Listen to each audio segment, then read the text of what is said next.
Solid gold yan, oh. Solid rose gold, oh.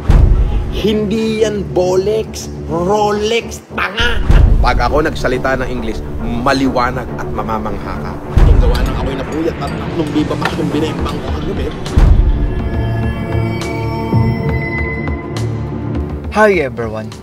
Karaniwan po sa mayayaman ay hindi piniplex ang kanilang mga gamit. Bagkos ay ang mga nakakakita ang nakakapansin nito. Sa video na ito ay tingnan natin ang pagpiplex ni Francis Leo Inidoro na kanyang relo na peke naman pala. Panoorin natin ang video na ito. Nagumpisa ang video na magtanong ang mga netizen tungkol sa relo ni Francis Leo Inidoro na hindi naman original. Ito. Masaya ka ba sa mga relo mo na galing? Ay, tanga ang bobo mo. Nakita mo ba to? Ayan o. Solid gold yan o. Solid rose gold. Oh, basahin mo mabuti. Ayan o. Oh. Makikita na ang petsa sa relo ni Francis Inidoro ay 29 Tuesday. Samantalang November 3 na nag-live si Francis Leo Inidoro. It was at this moment that he knew. He fucked up. Ipinagyabang pa ni Francis Inidoro kung alam ba daw nila ang date, samantalang wala naman sa tamang petsa ang kanyang relo. Oh, date, President Black Dial. Alam mo ba yung date? Hindi ka yata marunong ng date eh. Date. Ayan o, date. Ayan, solid rose gold yan. Brad. Solid na rose gold yan, Brad. Tanga mo, kinang-ina mo, bobo. Paulit-ulit pang sinabi ni Francis Inidoro kung alam ba daw ng mga netizen ang date na relo. Pero yung mismong relo niya ay wala sa tamang date at araw. Oh, marunong ka ba tumingin ng date? Hindi ka yata marunong tumingin eh. Oh. Alam mo ibig sabihin ng date? Ayan no. Date. Ayan. Hindi yan Bolex, Rolex, tanga. Kinangina mo, ang bobo mo talaga. O kinangina mo. Wala ka na pong masabi kundi Shopee. Ibig sabihin, yung hotel ko rito na tigti 32,000 isang gabi, Shopee din. Oo, yan lang alam mo sabihin, di ba? Kinangina mo may tiburaot. O ayan o, date. Oh, may diamond bezel, date na solid na rose gold. Ayan oh, solid rose gold yan, my man. Solid na solid. Sinabi pa ni Francis Inidoro na certified daw ang kanyang relo. Samantalang October 29 ang nakalagay sa kanyang relo sa halip na November 3. Date. Nakalagay superlative chronometer officially certified date. President Black Dial, diamond bezel, tsunga. Ayan oh. Oh, ayan. Ano ka? Tanga ka? Saan ka pa pinanganak? Hindi. Maya-maya ay makikita na ang kabastusan ni Francis Inidoro kung saan ay naghahanap siya ng tahong sa babaeng crew. Ay, Carla, thank you. Uy, sarap niyang Carla. Mas masarap to pag may tahong. May jowa ka na, Carla? Wala. Sabihin mo, pag gusto mo na magka-jowa, Ay, naku, sir. Pagka gusto mo na, sabihin mo lang sa akin. Oh, ako na lang. Wala rin akong jowa ngayon eh. Naligaw pa, no? At dahil doon ay pinarangka ng crew si Francis Inidoro kung saan ay sinabi niya na mahirap itong si Francis Inidoro. Anong mahirap? Wala nang mahirap-hirap dyan eh. Ikaw naman. Sa umpisa, medyo masakit. Tingnan naman natin ang kasinungalingan ni Francis Leo Inidoro kung saan ay kasama daw niya ang 3 Viva Max. Nagumpisa ang video sa pagkitinga ni Francis Leo Inidoro at sinabing napuyat daw siya kagabi. Oh, shout out kay Felicia from London.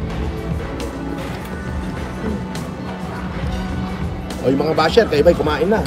Katulad na sinabi ko, siyempre, medyo tinanghali ako ng gising, gawa ng ako'y napuyat at 3 Viva Max yung binembang ko kagabi. Oo.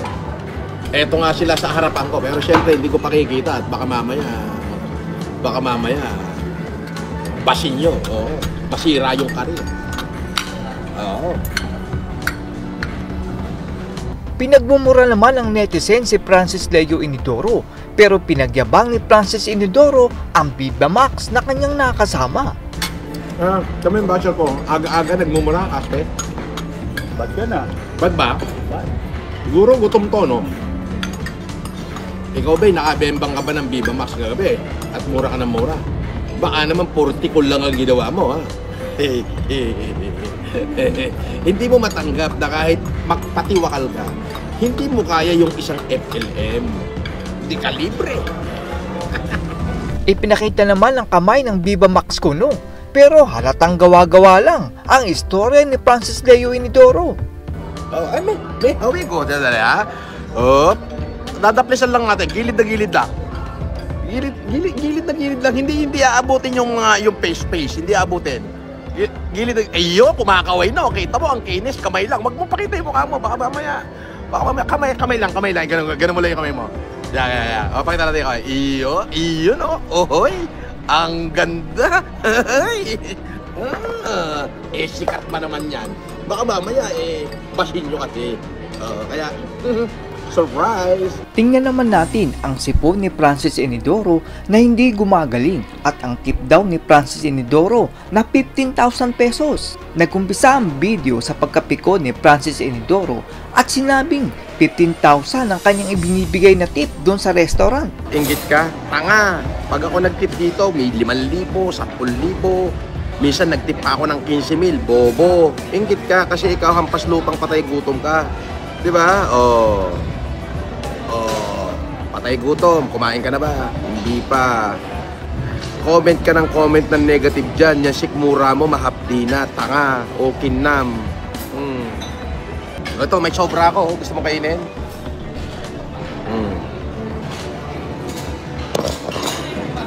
Maya-maya ay umatake na ang dahak ni Francis Inidoro at suminga sa tissue.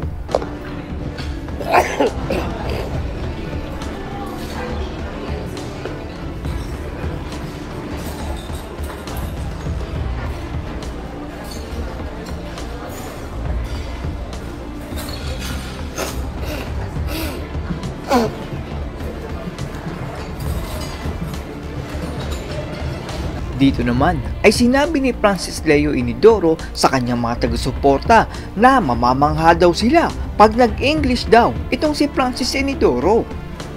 Sabi niya, ganyan po ba ang English accent ng Cambridge? Tanga! Hindi ako nagpapakabobo at hindi ako nagpapakaarte ng mga accent ko. Pag ako nagsalita ng English, maliwanag at mamamangha ka. Bakit?